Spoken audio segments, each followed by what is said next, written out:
اعوذ باللہ من الشیطان الرجیم بسم اللہ الرحمن الرحیم ربی زدنی علما سورۃ الحجرات آیت نمبر 12 بسم اللہ الرحمن الرحیم یا ایہا الذین آمنوا آیت نمبر 12 اللہ تعالیٰ فرماتے ہیں اے ایمان والو بہت سے گمانوں سے بچو کیونکہ بعض گمان گناہ ہوتے ہیں اور ٹو میں نہ لگو اور تم میں سے کوئی کسی کی غیبت نہ کرے۔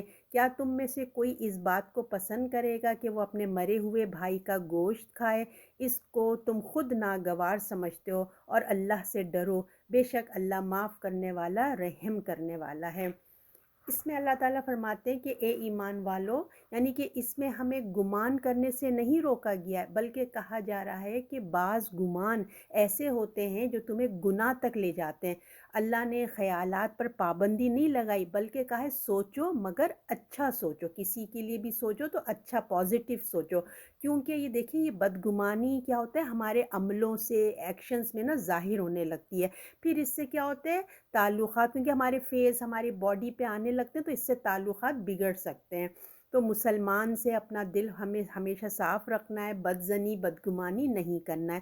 بعض دفعہ دیکھیے کوئی کسی کے ظاہری عمل کو دیکھ کے بھی نا بدگمان ہو جاتا ہے، جبکہ حقیقت کچھ اور ہوتی ہے۔ ہماری آنکھیں بھی دیکھ کے بھی ہم دھوکہ کھا سکتے ہیں، ہمارے کانوں سے سن کے بھی ہے نا ہم دھوکہ کھا سکتے ہیں۔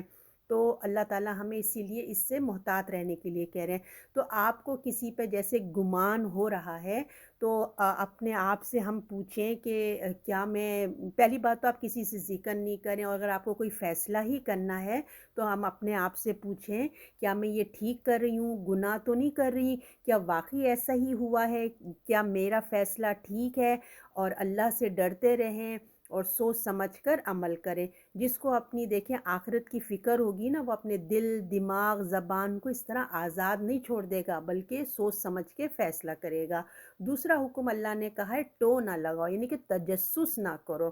اس کی ابتدا دیکھیے بدگمانی سے ہی شروع ہوتی، جو ٹو لگانا تجسس ہے نا، کریوسٹی جو ہوتی ہے، تو اس کی ابتدا بدگمانی سے ہوتی ہے، کیونکہ انسان جب بدگمان ہوتا ہے نا تو اپنے گمان کو یا اپنی کریوسٹی کو دور کرنے کے لیے، اس کو ثابت کرنے کے لیے نا چھپ کر باتیں سنتا ہے، میسیجز سنتا ہے، میسیجز پڑھتا ہے یا سنتا ہے، کسی کے گھر میں جھانک تان کرتا ہے، کسی کے گھر میں یعنی کہ ساس بہو کے کیا کیا باتیں ہو رہی ہیں، میاں بیوی کے کیا تعلقات ہیں، مطلب یہ ٹو لگاتے رہتے ہیں۔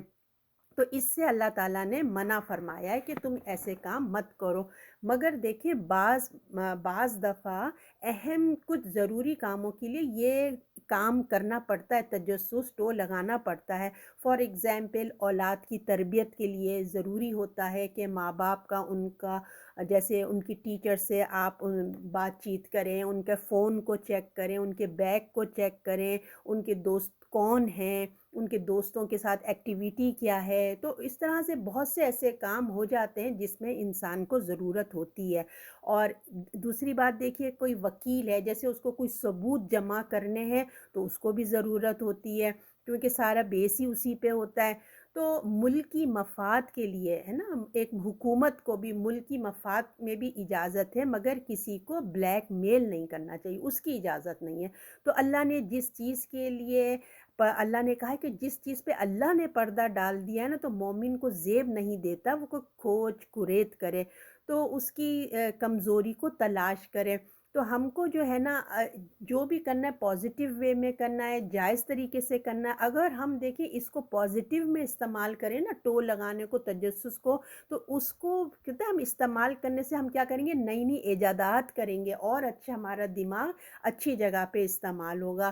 اب تیسرا حکم اللہ تعالیٰ نے کہا ہے کہ غیبت نہ کرو۔ یہ ایک ہے کہ کسی کی غیبت نہ کرو، تم میں سے کوئی کسی کی غیبت نہ کرے۔ غیبت کیا ہوتی ہے، یعنی کہ ہم یا جو لوگ کسی کے بارے میں کسی کا عیب بیان کر رہے ہیں، کسی کے اس کی غیر موجودگی میں کسی کے سامنے اس کے عیب کچھ ایسے انداز میں بیان کیا جا رہا ہے کہ اگر اس کو پتہ چلے، اس کو معلوم چلے تو اس کو برا لگے، اس کو غیبت کہتے ہیں۔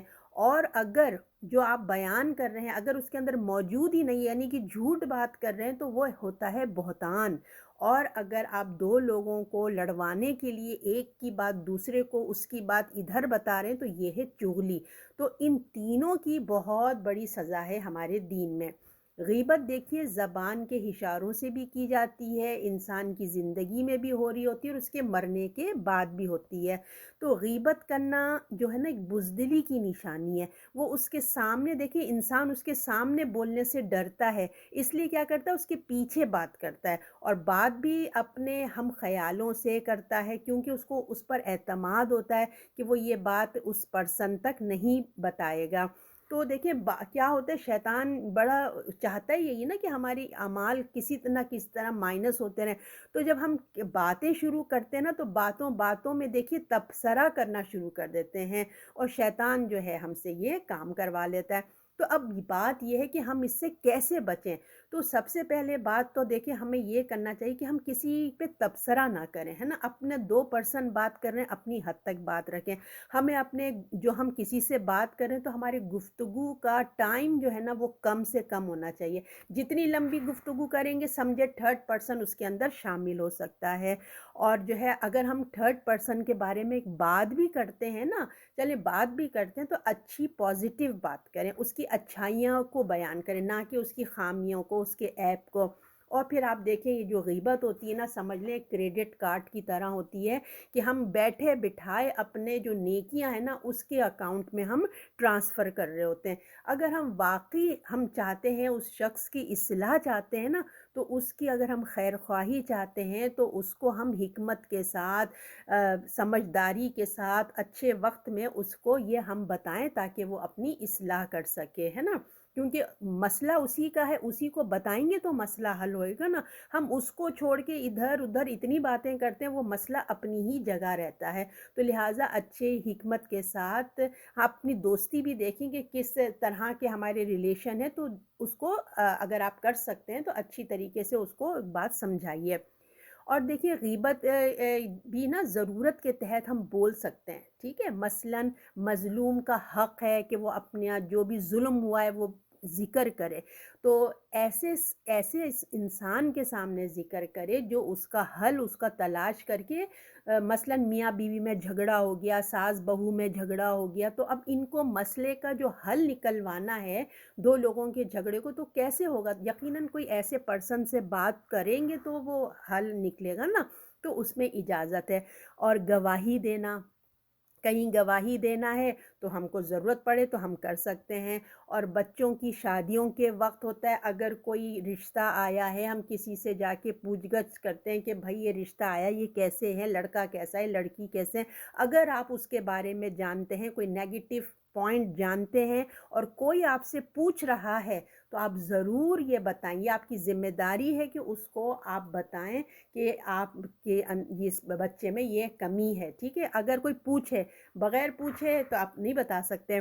اور پھر کوئی بزنس شروع کرنا چاہ رہا ہے اور پھر آپ سے کوئی مشورہ کر رہا ہے کہ آپ کیا ان شخصیت کے بارے میں جانتے ہیں کہ ان کا کردار کیسا ہے، اور اگر آپ کو پتہ ہے تو آپ کو بتانا فرض ہے، ٹھیک ہے، اور اس میں کوئی برائی نہیں ہے، ہم بتا سکتے ہیں تاکہ کسی کو دھوکے سے ہم بچا سکیں۔ تو اللہ تعالیٰ پھر آیت میں اس میں کہتے ہیں کیا تم میں سے کوئی اس بات کو پسند کرے گا کہ وہ اپنے مردے بھائی کا گوشت کھائے؟ ہاں، اللہ تعالیٰ پوچھ رہے ہیں، یہ ایک سوال ہمارے سامنے رکھ رہے ہیں، جانور بھی نہیں بلکہ کہہ رہے ہیں اپنے مردہ بھائی کا گوشت کیا تم پسند کرو گے ہمارے لیے؟ یہ سوال ہے ہمارے لیے، بتاؤ کیا تم پسند کرو گے؟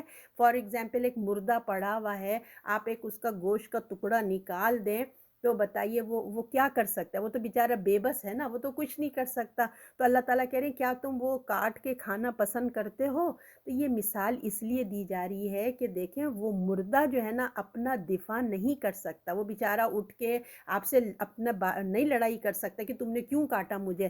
تو اگر آپ اس کو کچھ نقصان پہنچائیں، اسی طرح غیبت جیسے ہم کسی کی محفل میں یا کسی کے بھی ساتھ ہم کسی تھرڈ پرسن کی بات کر رہے ہیں کیونکہ وہ سامنے نہیں ہے، اور آپ ایک بات وہ سیکنڈ پرسن سے کر رہے ہیں تو وہ اپنا دفاع نہیں کر سکتا کیونکہ وہ سامنے نہیں ہے نا۔ اگر آپ اس کے سامنے یہ بات کرتے تو وہ اپنی صفائی میں کچھ بات پیش کرتا کہ نہیں تمہیں غلط فہمی ہوئی ہے، ایسی نہیں ہے، ایسا بات ہے۔